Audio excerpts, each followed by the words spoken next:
السلام علیکم ورحمۃ اللہ وبرکاتہ۔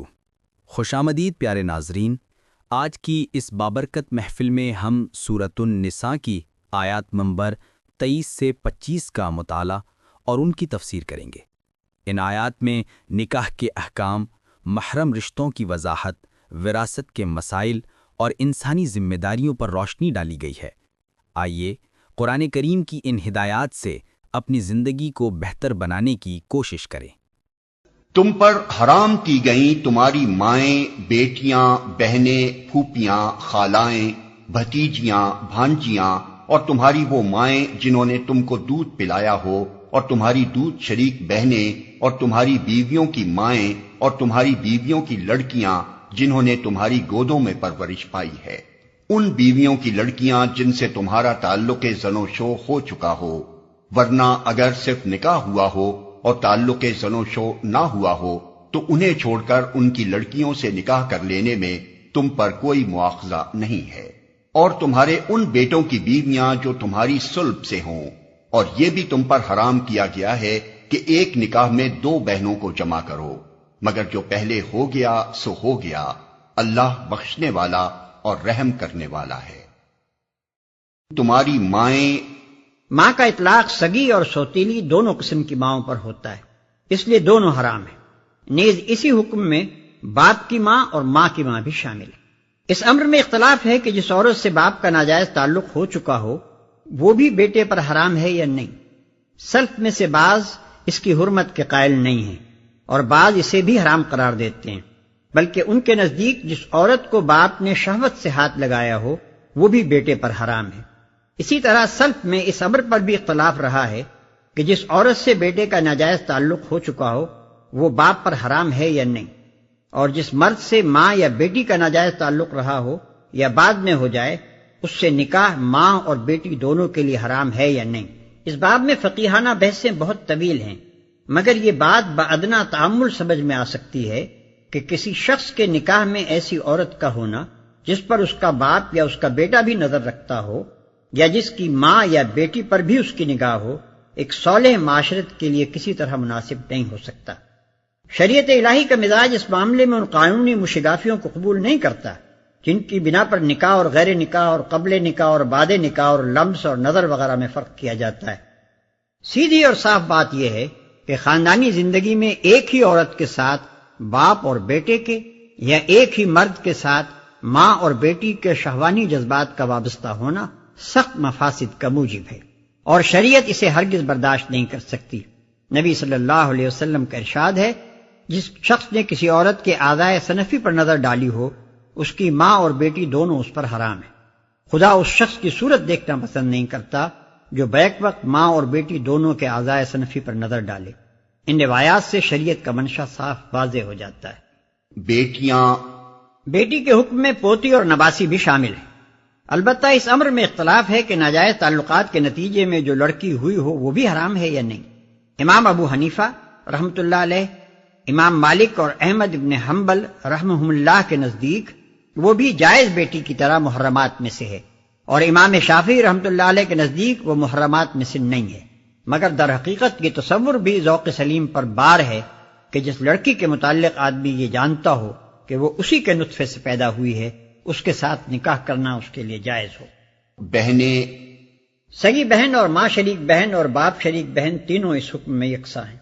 بھانجیاں، ان سب رشتوں میں بھی سگے اور سوتیلے کے درمیان کوئی فرق نہیں ہے۔ باپ اور ماں کی بہن خاص سگی ہو خاص سوتیلی یا باپ شریک، بہرحال وہ بیٹے پر حرام ہے۔ اسی طرح بھائی اور بہن خاص سگے ہوں یا سوتیلے یا باپ شریک، ان کی بیٹیاں ایک شخص کے لیے اپنی بیٹی کی طرح حرام ہیں۔ اور تمہاری دودھ شریک بہنیں۔ اس امر پر امت میں اتفاق ہے کہ ایک لڑکے یا لڑکی نے جس عورت کا دودھ پیا ہو اس کے لیے وہ عورت ماں کے حکم میں اور اس کا شوہر باپ کے حکم میں ہے، اور تمام وہ رشتے جو حقیقی ماں اور باپ کے تعلق سے حرام ہوتے ہیں رضائی ماں اور باپ کے تعلق سے بھی حرام ہو جاتے ہیں۔ اس حکم کا ماخذ نبی کریم صلی اللہ علیہ وسلم کا یہ ارشاد ہے کہ یحرم من الرضاء ما یحرم من النسب، کہ جس چیز کو نسب نے حرام کر دیا ہے اسی چیز کو رضاعت نے حرام کر دیا ہے۔ البتہ اس امر میں اختلاف ہے کہ حرمت رضاعت کس قدر دودھ پینے سے ثابت ہوتی ہے۔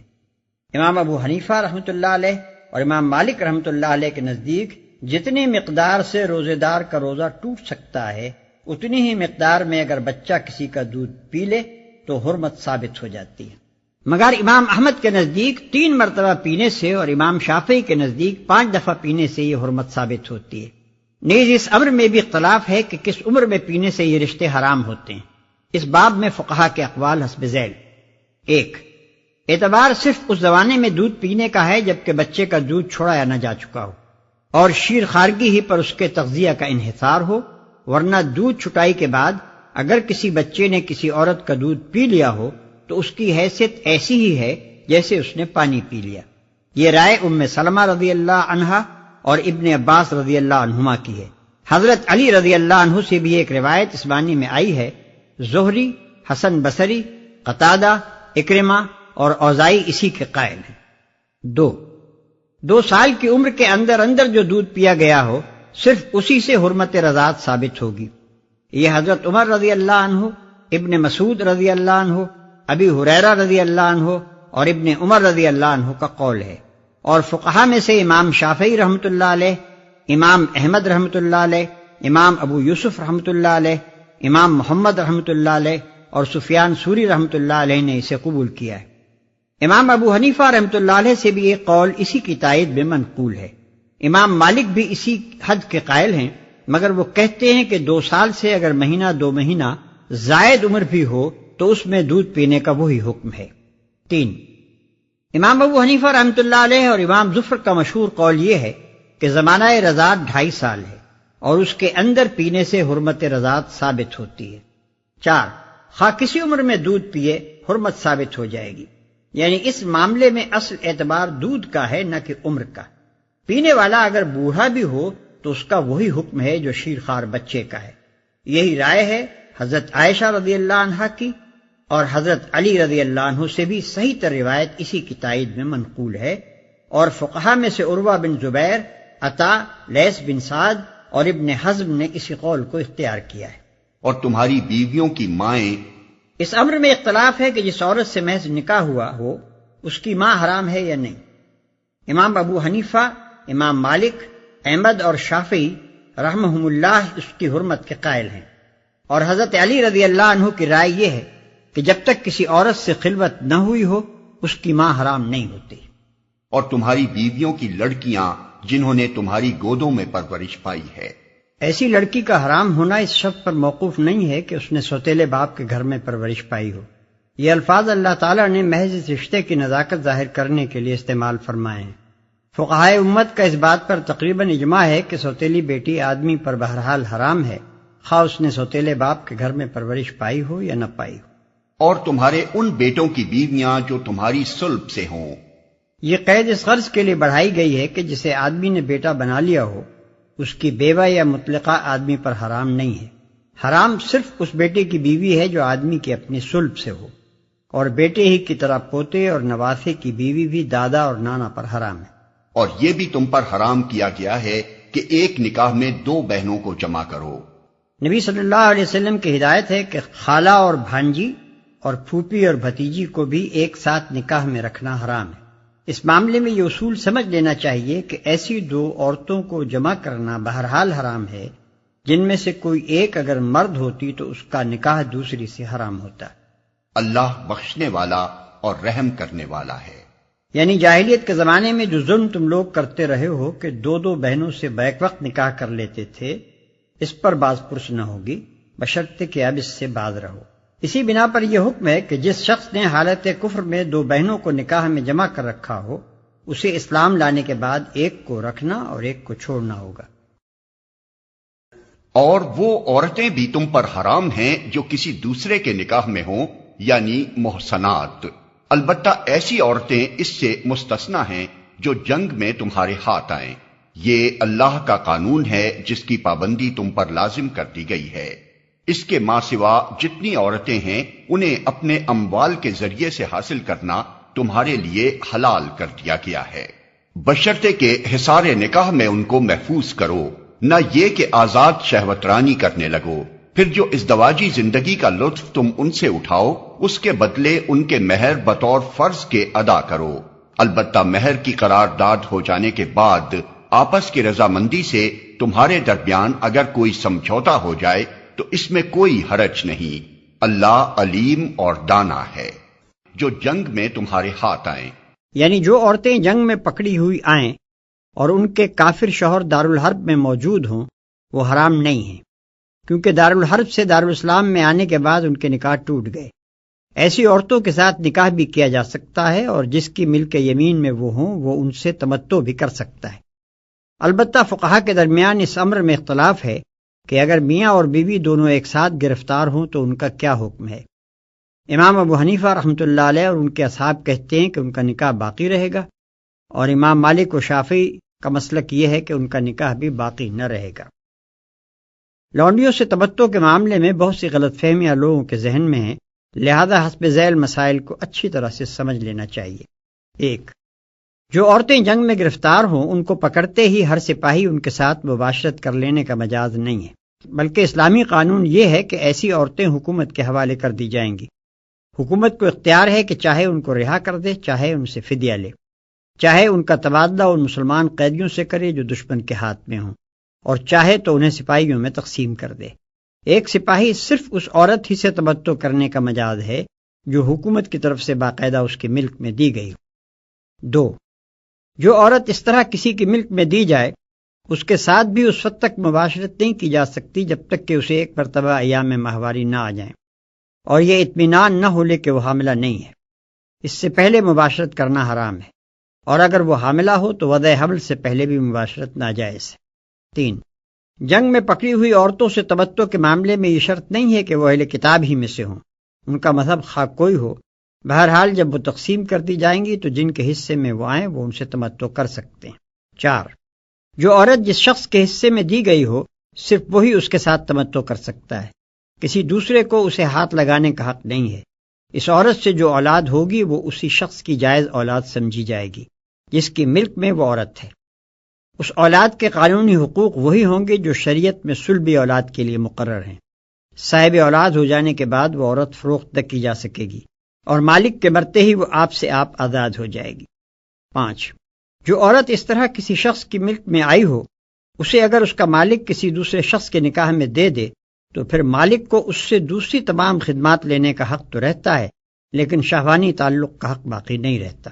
6، جس طرح شریعت نے بیویوں کی تعداد پر 4 کی پابندی لگائی ہے اس طرح لونڈیوں کی تعداد پر نہیں لگائی، لیکن اس معاملے میں کوئی حد مقرر نہ کرنے سے شریعت کا منشا یہ نہیں تھا کہ مالدار لوگ بے شمار لونڈیاں خرید کر جمع کر لیں اور اپنے گھر کو عیاشی کا گھر بنا لیں، بلکہ در حقیقت اس معاملے میں عدم تعین کی وجہ جنگی حالات کا عدم تعین ہے۔ 7، ملکیت کے تمام دوسرے حقوق کی طرح وہ مالکانہ حقوق بھی قابل انتقال ہیں جو کسی شخص کو از روئے قانون کسی اسیر جنگ پر حکومت نے عطا کیے ہوں۔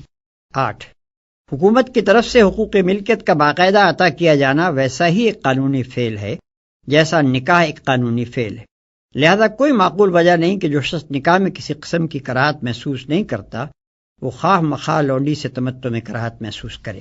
9، اسیران جنگ میں سے کسی عورت کو کسی شخص کی ملکیت میں دے دینے کے بعد پھر حکومت اسے واپس لینے کی مجاز نہیں رہتی، بالکل اسی طرح جیسے کسی عورت کا ولی اس کو کسی کے نکاح میں دے چکنے کے بعد پھر واپس لینے کا اختیار نہیں رہتا۔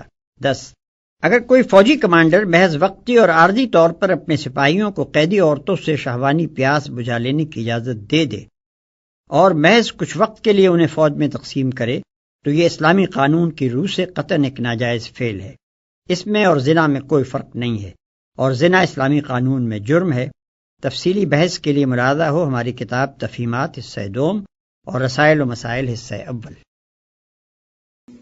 اور جو شخص تم میں سے اتنی مقدرت نہ رکھتا ہو کہ خاندانی مسلمان عورتوں یعنی محصنات سے نکاح کر سکے، اسے چاہیے کہ تمہاری ان لونڈیوں میں سے کسی کے ساتھ نکاح کر لے جو تمہارے قبضے میں ہوں اور مومنہ ہوں۔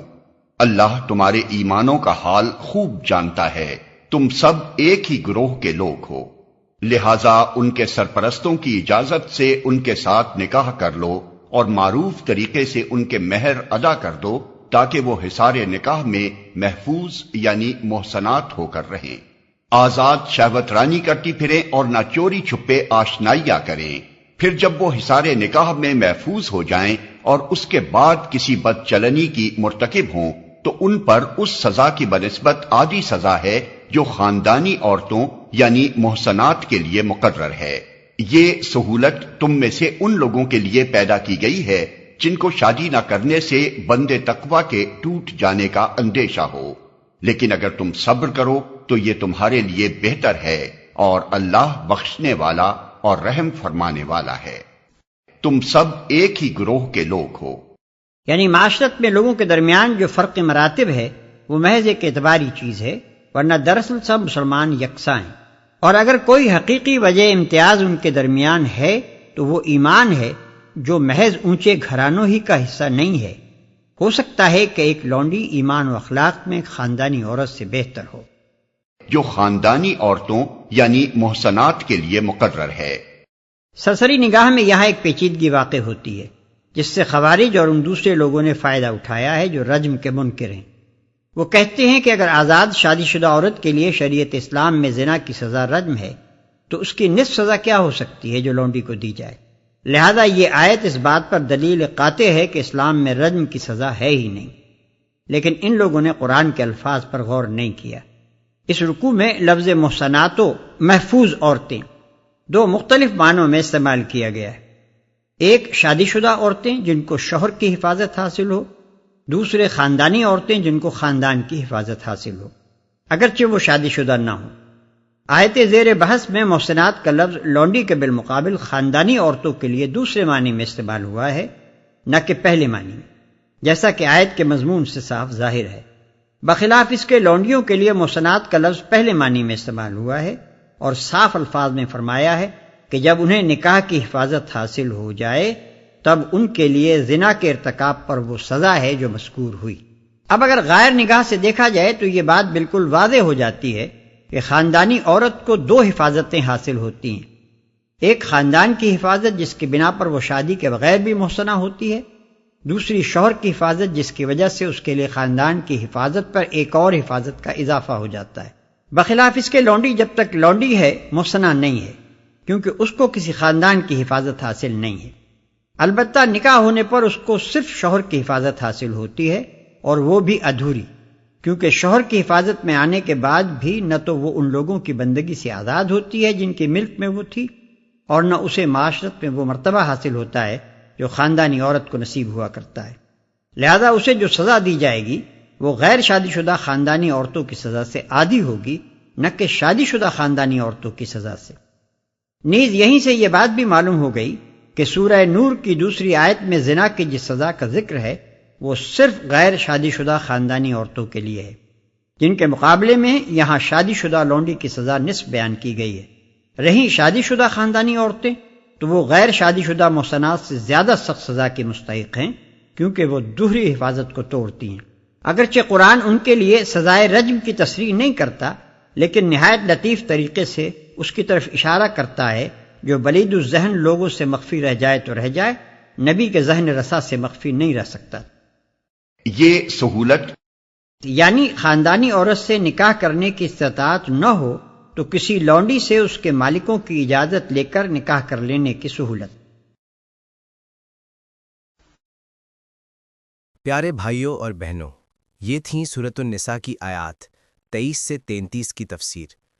ان آیات میں اللہ تعالیٰ نے ہماری معاشرتی زندگی کے اہم اصول بیان فرمائے ہیں تاکہ ہم ایک پاکیزہ اور عدل پر مبنی معاشرہ قائم کر سکیں۔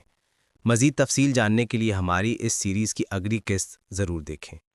اگر آپ کو یہ ویڈیو پسند آئی ہو تو اسے لائک، شیئر اور سبسکرائب ضرور کریں تاکہ یہ پیغام زیادہ سے زیادہ لوگوں تک پہنچ سکے۔